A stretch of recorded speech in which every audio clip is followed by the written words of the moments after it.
আসসালামু আলাইকুম। আশা করি সকলে ভালো আছেন এবং সুস্থ আছেন। আজকের ভিডিওটা মূলত আমি বিজয় সরণি থেকে শুরু করতেছি। এটা হচ্ছে বিজয় সরণির যে মেট্রো রেল স্টেশন, সেই মেট্রো রেল স্টেশন। আর আমি হচ্ছি যে লিংক রোড আছে সেই লিংক রোডে। আজকে মূলত স্পেসিফিকভাবে কোনো টপিক নাই যে এই টপিক নিয়ে কথা বলা হবে, তবে আমি এখন বাইক রাইড করতেছি, অফিস শেষ করে বাসায় যাচ্ছি। এই বিষয়ে আপনাদের সাথে একটু রাস্তার যে সৌন্দর্য, রাস্তার ভিউ, রাস্তায় কি হচ্ছে না হচ্ছে, এগুলো বিষয়ে আপনাদের সাথে কথা বলবো। তো আমার হাতের ডান পাশে যারা দেখতেছেন, এটা হচ্ছে পুরানা বিমানবন্দর বা পুরানা এয়ারপোর্ট যেটাকে বলেন সেটা। এটা এখন বর্তমানে কোনো সামরিক বাহিনীর যে এয়ারক্রাফটগুলো আছে এগুলো বাদে অন্য কোনো এয়ারক্রাফট পরিচালিত হয় না। আর এই যে আমার হাতের বাম সাইডে, এটা হচ্ছে চীন মৈত্রী যে সম্মেলন কেন্দ্র, এটাই হচ্ছে সেই লিংক রোড। এটাতে হচ্ছে সামনে হচ্ছে আগারগাঁও। তো আমি আগারগাঁও হয়ে তারপরে শিশুমেলা যাব, শিশুমেলা থেকে ওই দিক দিয়ে হচ্ছে আমার বাসার ওই দিকে যাব। আবার আমি গাবতলিও যেতে পারি, কারণ গাবতলিতে আমার একটা ছোটোখাটো কাজ আছে। সেই সাথে আমার বাইকে ফুয়েলও ভরতে হবে। আমার বাইকের ফুয়েল মোটামুটি শেষের দিকে এসেছে, একবারে শেষে যে লাস্ট দাগটা থাকে সেই দাগে চলে এসেছে। তো দেখতে দেখতে ফাইনালি আমি চলে এসেছি এখন আগারগাঁওয়ে। এই যে আমার হচ্ছে মোড়টা ঘুরলেই সামনে হচ্ছে আগারগাঁও। এই যে হচ্ছে আগারগাঁও মেট্রো রেল স্টেশন এই সাইডে, এবং হচ্ছে বিমান জাদুঘরও আছে এই সাইডে।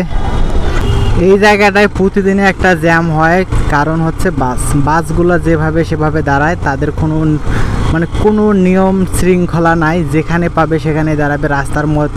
রাস্তার মাঝখান বুঝবে না, রাস্তার সাইড বুঝবে না, এবং এমনকি আড়াআড়িভাবেও দাঁড়াবে। আর বর্তমানে ঢাকা শহরে আরেকটা সমস্যা হচ্ছে, অনেক জায়গায় ইউটার্ন বন্ধ করে দিছে, অনেক জায়গায় ইউটার্ন নতুন করে চালু করে দিছে। কত যে কাহিনী করতেছে রাস্তার মধ্যে ট্রাফিক আইন, এই জ্যামজট কমানোর জন্য।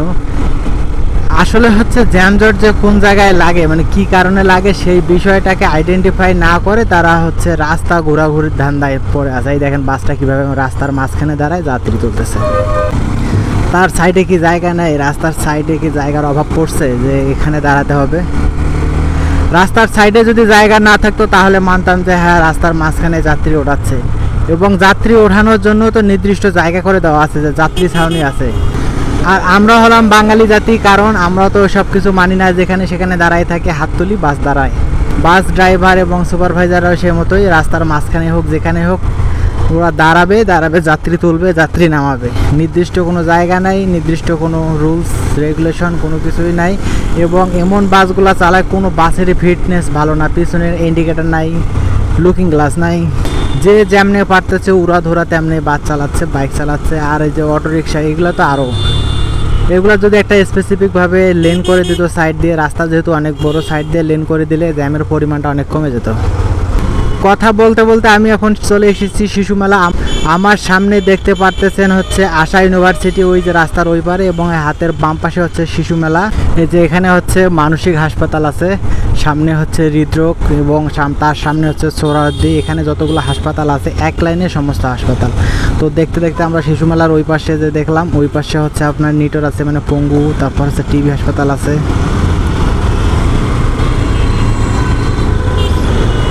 শিশু হাসপাতাল আছে, সব কিছুই আছে শিশুমেলার ওই পাশে। নিউরোসায়েন্স আছে, চক্ষু হাসপাতাল আছে, অনেক হাসপাতাল আছে। সবগুলো হচ্ছে রাস্তার এই পারে। এবারে কোনো হাসপাতাল না, এখানে একটা হচ্ছে ট্রমা সেন্টার, এটা হচ্ছে প্রাইভেট, এবং হচ্ছে পপুলার আছে এখানে। সরকারি যতগুলা হাসপাতাল আছে সবগুলো হচ্ছে রাস্তার ওই পারে। রাস্তায় দিন দিন দেখি অনেক চাপ বেড়ে যাচ্ছে, যে পরিমাণে গাড়ি ঘোড়া চলতেছে, অনেক জ্যাম থাকে প্রতিদিনে। তো জ্যামের ভেতরে আর কি ভিডিও করবো, ভিডিও করার মন মানসিকতা নষ্ট হয়ে যায়। এতগুলো ফুট ওভার ব্রিজ দিয়ে কোনো লাভ হয় না, কারণ আমরা হচ্ছে বাঙালি, আমরা সব নিয়ম শৃঙ্খলা মানি না। রাস্তা লাভ দিয়ে পার হয়ে যায়। যে ডিভাইডারগুলো আছে, ডিভাইডারগুলো লাভ দিয়ে পার হয়, তারপরে রাস্তা পার হয়। আমাদের হচ্ছে ফুট ওভার ব্রিজের দরকার পড়ে না। এই দেখেন আর এক পাবলিক এখানে দাঁড়ায় আছে। এই যে সামনে হচ্ছে ফুট ওভার ব্রিজটা, একটু ঘুরলে এবং উপর দিয়ে আসলে সেফলি যাওয়া আসা করতে পারে, কিন্তু না, কে শোনে কার কথা, কার দরকার আছে। তো এসব রাস্তায় বাইক চালালে অবশ্যই চোখ, নাক, কান সব কিছুই খোলা রেখে বাইক চালাতে হবে, এবং অনেক সাবধানে বাইক চালাতে হবে। কারণ সামনে পিছনে যেদিকে তাকাবেন হচ্ছে সিএনজি থাকে, আর হচ্ছে অটোরিকশা। যে রিক্সাগুলো আছে এগুলো হচ্ছে হাইওয়েতেও চলে। তো এগুলো যখন তখন আপনার সামনে এসে পড়তে পারে, এবং সাইড দিয়েও আপনাকে চাপ দিতে পারে। সেই সাথে যে বাসগুলো আছে ফিটনেসবিহীন বাস, এই বাসের ড্রাইভারদের লাইসেন্স আছে কিনা সেটা ওরাই ভালো জানে আর আল্লাহ ভালো জানে। সুতরাং সাবধানে চালাতে হবে, কারণ তারাও যে কোনো সময় আপনাকে চাপ দিয়ে দিতে পারে। এই দেখেন কিভাবে যাত্রী নামাচ্ছে রাস্তার মাঝখানে। পাশে যে লেনটা আছে অথচ এই লেনটাই হচ্ছে গাড়িগুলো দাঁড়াবে, পাশে দাঁড়ানোর পরে হচ্ছে যাত্রীগুলো নামাবে এই পাশের লেনে, কিন্তু দেখেন সে মাঝখানে যাত্রী নামাচ্ছে। এখানে যে পুলিশ সার্জেন্ট ট্রাফিক এরা আছে দাঁড়ায়, এরা কিছুই বলতেছে না, এই ছাতা নিয়ে দাঁড়ায় আছে। এই হচ্ছে এদের কাছে। দেখেন কিভাবে রাস্তাটা ব্লক করে দিল। তো দেখতে দেখতে আমি এখন গাবতলী চলে এসেছি। আপনাদের সাথে তো অনেক কথা বললাম, আর গাবতলী চলে আসার পরে মনে হচ্ছে এই ভিডিওটা অনেক লং হয়ে যাচ্ছে। তো এই ভিডিওটা থেকে আজকে এখানে বিদায় নেই। হোপ রাখতেছি আমার ভিডিওটা আপনাদের ভালো লেগেছে। যদি ভিডিওটা ভালো লেগে থাকে তাহলে অবশ্যই লাইক, কমেন্ট অ্যান্ড শেয়ার করবেন, এবং কে কোথা থেকে দেখতেছেন অবশ্যই কমেন্ট করে জানাবেন। আর আপনি যদি আমার চ্যানেলে নতুন হয়ে থাকেন তাহলে অবশ্যই আমার চ্যানেলটি সাবস্ক্রাইব করে আমাদের ফ্যামিলি মেম্বার হয়ে যাবেন।